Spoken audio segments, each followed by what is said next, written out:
నమస్కారం. బీఆర్కే భక్తి ఛానల్కి స్వాగతం. నేను మీ కీర్తి. ఈరోజు మనతో పాటు ఉన్నారు ప్రముఖ ఆధ్యాత్మికవేత్త, జ్యోతిష్య పండితులు బ్రహ్మశ్రీ సుభాష్ శర్మ గారు మనతో పాటు ఉన్నారు. గురుగారిని అడిగి మనకున్న సందేహాలని నివృత్తి చేసుకుందాం. నమస్కారం గురుగారు. శ్రీమాత్రే నమః. గురుగారు, శని త్రయోదశి అంటే ఏమిటి? శని త్రయోదశి విశిష్టత ఏమిటి? ఆ రోజు మనం పాటించాల్సిన విధి విధానాలు ఏంటి తెలియజేయండి గురుగారు. తప్పకుండా తెలియజేస్తానమ్మా. ముందుగా ప్రేక్షకులందరికీ శ్రీమాత్రే నమః, శ్రీ గురుభ్యో నమః. నమో దేవ్యై మహాదేవ్యై శివాయై సతతం నమః. నమ ప్రకృత్యై భద్రాయై నిహతాం ప్రణతాస్మిత. శని త్రయోదశి చాలా పరమ పవిత్రమైనటువంటి త్రయోదశి. శని త్రయోదశి నాడు ఆచరించవలసినటువంటిది ఏంటి అంటే శని భగవానుడి యొక్క ప్రత్యేకమైనటువంటి పూజలు ఆచరిస్తూ ఉంటాం. ఎందుకు ఆచరిస్తాము అనంటే గనక శాస్త్రం నందు ధర్మమునందు శని దేనికి కారకుడు అంటే కర్మకారకుడు శని అవుతాడు. ఈ కర్మకారకుడు శని అయినటువంటి కారణం చేత మనిషి జీవితంలో కష్టాలమయంలో ఉన్నప్పుడు, దుఃఖంలో ఉన్నప్పుడు ఎందుకు ఈ రకమైనటువంటి దుఃఖాన్ని పడుతున్నారు, ఎందుకు ఈ రకమైనటువంటి బాధలను అనుభవిస్తున్నారు? ఒకటి కాదు, మానసిక బాధ, శారీరక బాధ, అలాగే ఆర్థికపరమైనటువంటి ఇబ్బందులు, పుత్ర సంతానపరమైనటువంటి ఇబ్బందులు, కుటుంబంలో మనశ్శాంతి లేకపోవడము, ఎందులో ఏ పని ప్రారంభం చేసినా అది మధ్యలోనే ఆగిపో, ఇవన్నీ ఎందుకు జరుగుతాయి? మానవ జీవితంలో ఎందుకు ఇన్ని ఆటంకాలు వస్తాయంటే జాతకంలో గనక శని బాగా లేకపోయినా, శని నీచ స్థానంలో ఉన్న మనిషి జాతకంలో ఏలినాటి శని ప్రభావము, అర్ధాష్టమ శని ప్రభావము, అష్టమస్థాన శని ప్రభావము, అలాగే సప్తమస్థాన శని ప్రభావం, ఈ 4 మనిషిని చాలా రకాలుగా ఇబ్బందులు పెడుతూ ఉంటాయి. అందుకే జాతకంలో శని బాగా లేకపోతే మన జీవితం ఎప్పుడూ కూడా కష్టాలు, అంటే దొడ్డు భాషలో చెప్పాలి అని అంటే కనుక గాడిద ఎట్లయితే కష్టం పడుతుందో ఆ రకమైనటువంటి కష్టాలను మనం ఎక్కువగా అనుభవించేటటువంటి విధానాలు శని బాగా లేకపోవడం వల్ల కలుగుతాయి. అందుకే ఇప్పుడు మనకు ఇలాంటి శని త్రయోదశి వచ్చినప్పుడు కానీ, లేదా శనివారము త్రయోదశి తిథితో కూడుకొని అదే రకంగా ఈ యొక్క విశేషమైనటువంటి రోజు వచ్చినప్పుడు శనికి సంబంధించినటువంటి ప్రీతికరమైనటువంటి ఇష్టమైనటువంటి క్రతువులు కొన్ని ఉంటాయి. క్రతువులు అంటే మనం చేయవలసినటువంటి విధానాలు. అవి గనక మనము మనస్ఫూర్తిగా భక్తితో ఆచరించినట్టయితే మనిషి జీవితంలో ఇలాంటి ఇబ్బందులు కొంతవరకు తగ్గేటటువంటి అవకాశం తప్పకుండా కలుగుతుంది. అందులోనూ ఈ శని త్రయోదశి అనేటటువంటిది ఎలా ఉంటుంది అని అంటే గనక శని త్రయోదశి యొక్క విధానము చాలా అత్యంత పరమ పవిత్రమైనటువంటి రోజు.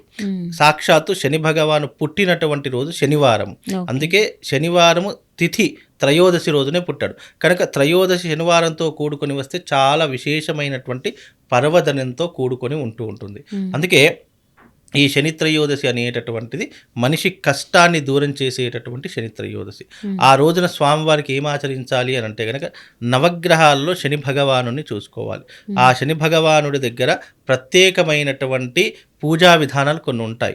ఆ యొక్క శనిగ్రహ దోషాలు పోవడానికి శని త్రయోదశి నాడు ప్రతి ఒక్క మానవుడు తప్పకుండా ఆచరించవలసింది ఏంటి అంటే 3 పద్ధతులు ఆచరించాలి.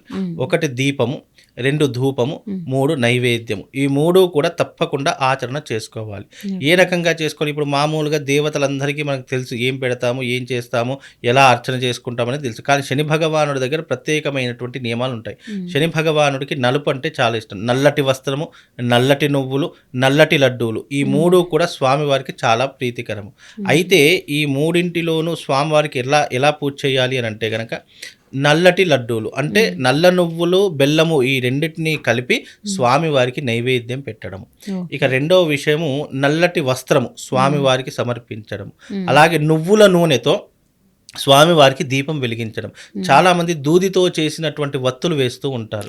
కానీ ఇక్కడ ప్రత్యేకంగా శని భగవానుడికి వేసేటటువంటి వత్తులు నల్లటి వస్త్రం తీసుకొని, నల్లటి రవిక కనుక తీసుకొని దాన్ని కాస్త కత్తిరించేసి దాన్నే వత్తిలాగా చేసుకొని ఆ నువ్వుల నూనెలో ముంచి దాన్నే దీపంలా వెలిగించడం అనేటటువంటిది ప్రత్యేకమైనటువంటి నియమం. ఈ రకమైనటువంటి పద్ధతిని శని భగవానుడి దగ్గర చేసుకోవాలి.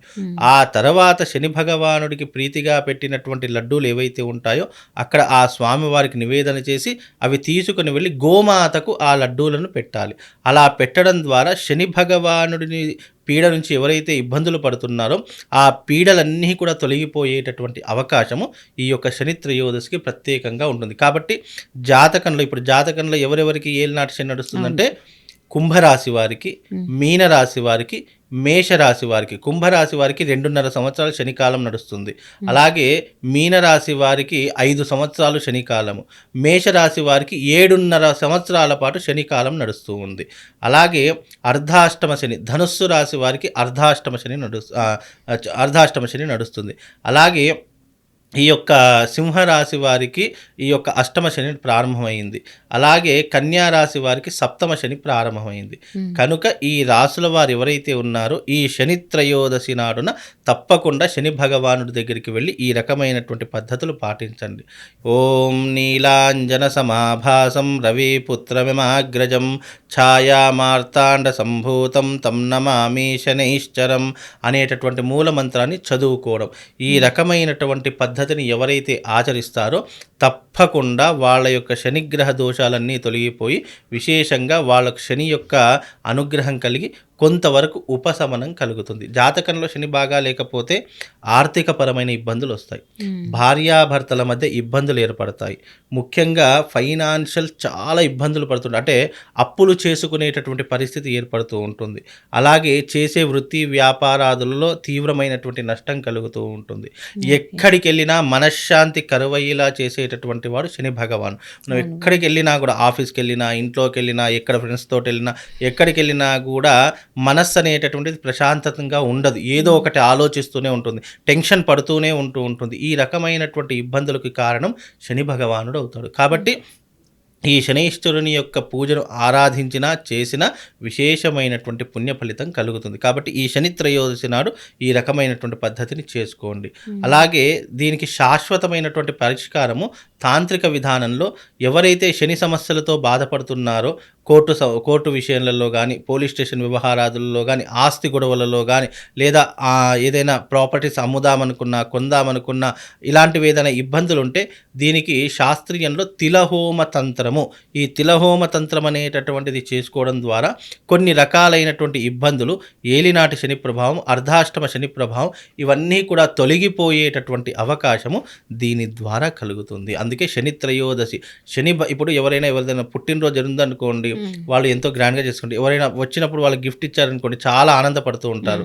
శని భగవానుడి యొక్క ప్రత్యేకత ఏంటి అని అంటే, శని భగవానుడికి ప్రీతిగా, అంటే ఎవరికైనా ఏదైనా ఇష్టమైనటువంటిది ఇచ్చినా కానీ, వాళ్ళకి ఇష్టమైనటువంటి పని చేసినా కానీ ఎదుటి వారు చాలా ఆనందపడతారు, సంతృప్తి పడుతూ ఉంటారు. అలాగే భగవంతునికి కూడా సంతృప్తికరంగా నువ్వు చేసేటటువంటి భక్తి ఆరాధన సంతృప్తిగా చేస్తే తప్పకుండా ఆయన కూడా నీ మీద కరుణా కటాక్షాలు కురిపించి నీ జీవితంలో పడుతున్నటువంటి కొన్ని కష్టాలను తగ్గించేటటువంటి అవకాశము తప్పకుండా కలుగుతుంది. కాబట్టి ఈ శని త్రయోదశి రోజున ఈ రకమైనటువంటి పద్ధతిని చేసుకోండి, వాళ్ళందరికీ శుభం లాభం కలుగుతుందమ్మా. ఓకే గురుగారు, శని త్రయోదశి విశిష్టత గురించి, పాటించాల్సిన నియమాల గురించి చాలా చక్కగా వివరించారు. ధన్యవాదాలు గురుగారు. శ్రీమాత.